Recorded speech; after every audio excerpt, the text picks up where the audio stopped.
सुकून। दोस्तों, सुकून एक ऐसी चीज है जो आप कहीं से खरीद नहीं सकते। सुकून पाने के लिए लोग क्या क्या नहीं करते, लेकिन वो भूल जाते हैं जिस सुकून की तलाश में वो दर दर भटकते हैं, वह तो उनके भीतर ही होता है। मैं जानता हूँ कि इन बातों को समझना थोड़ा मुश्किल जरूर है, लेकिन यह कहानी उसे आसान बना देगी। अक्षय और अजय यह दोनों एक गांव में रहने वाले दो दोस्त थे। अक्षय एक साधारण से परिवार का लड़का था और अजय की आर्थिक स्थिति उससे थोड़ी बेहतर थी। अजय का परिवार एक बड़े अच्छे घर में रहता था जो शहर से थोड़ा दूर लेकिन एक सुकून भरी जगह पर था। अक्षय का घर अजय के घर के तुलना में छोटा था, इसलिए वह हमेशा उसके घर से बड़ा घर लेने के सपने देखता था। समय बीता, अक्षय और अजय दोनों बड़े हो गए। अक्षय अपने सपनों का पीछा करते करते एक प्रॉपर्टी एजेंट बन गया। उसने अच्छा खासा पैसा कमाया और शहर में जाकर एक बड़ा घर लेकर उसमें रहने लगा। जब समय का पहिया घूमता है तो सब उलट पुलट कर देता है। जहां पहले अक्षय अजय जैसी जिंदगी चाहता था, अब अजय को अक्षय की तरह जिंदगी जीने की चाहत होने लगी।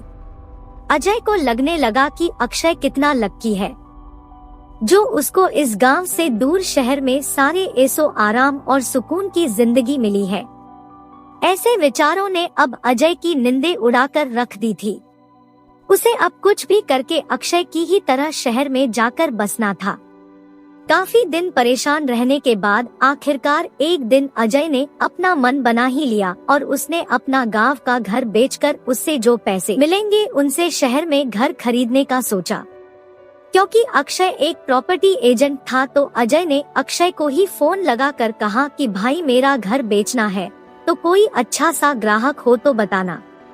अचानक अजय का ऐसा फैसला सुन अक्षय को बड़ा आश्चर्य हुआ। अक्षय ने अजय से पूछा कि क्या हुआ, कोई परेशानी है? पैसों की कमी की वजह से तो तुम घर नहीं बेच रहे हो ना? अजय ने अक्षय से कुछ भी नहीं छुपाया और उसे सारी बात सच सच बता दी। अक्षय ने अजय को समझाने की काफी कोशिश की। वो उसे कहता रहा कि शहर से अच्छा गांव ही होता है, लेकिन अजय है कि किसी भी बात को सुनने के लिए तैयार नहीं था। आखिरकार अक्षय ने अजय का घर बेचने के लिए हामी भर दी। अजय ने सोचा, जब तक घर बिककर मेरे पास पैसे आते हैं, तब तक शहर में रह रहे अपने रिश्तेदारों के पास रहकर वहाँ के लोगों में घुल मिल जाता हूँ तो आगे का जीवन थोड़ा आसान हो जाएगा। अजय अपने शहरी रिश्तेदारों के यहाँ रहने चला गया।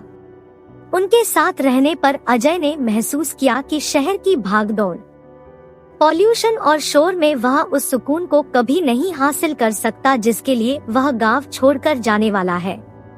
लेकिन फिर भी गांव छोड़ने का मन बना चुका अजय ने एक तीसरा रास्ता निकाला। उसने सोचा वह ना ही शहर ना ही गांव में बल्कि शहर से कुछ किलोमीटर दूर किसी घर में रहेगा और वहीं पर सुकून की जिंदगी बिताएगा। एक दिन अजय ने अखबार पढ़ते पढ़ते एक विज्ञापन देखा जिसमें ऐसे ही किसी घर के बारे में लिखा था जिसके बारे में वह सोच रहा था, घर जो शहर से कुछ किलोमीटर दूर था। अजय ने अक्षय को फोन लगाया और उसे कहा कि वह अपना गांव का घर बिकने के बाद इस विज्ञापन वाले घर को खरीदना चाहेगा, इसलिए वह उसके मालिक से बात करके रखें। अजय की बात सुन अक्षय फोन पर ही जोर जोर से हंसने लगा। अजय को कुछ समझ में नहीं आया कि अक्षय क्यों हंस रहा है। तब अक्षय ने अजय को कहा कि वह विज्ञापन उसी ने अखबार में दिया है और वह घर जो वह खरीदना चाहता है वह कोई दूसरा नहीं बल्कि अजय का खुद का घर है। अजय को भी ध्यान आया कि उसका घर भी तो शहर से कुछ किलोमीटर दूर ही है और वह बेवजह ही उस चीज को तलाश रहा था जो पहले से ही उसके पास है।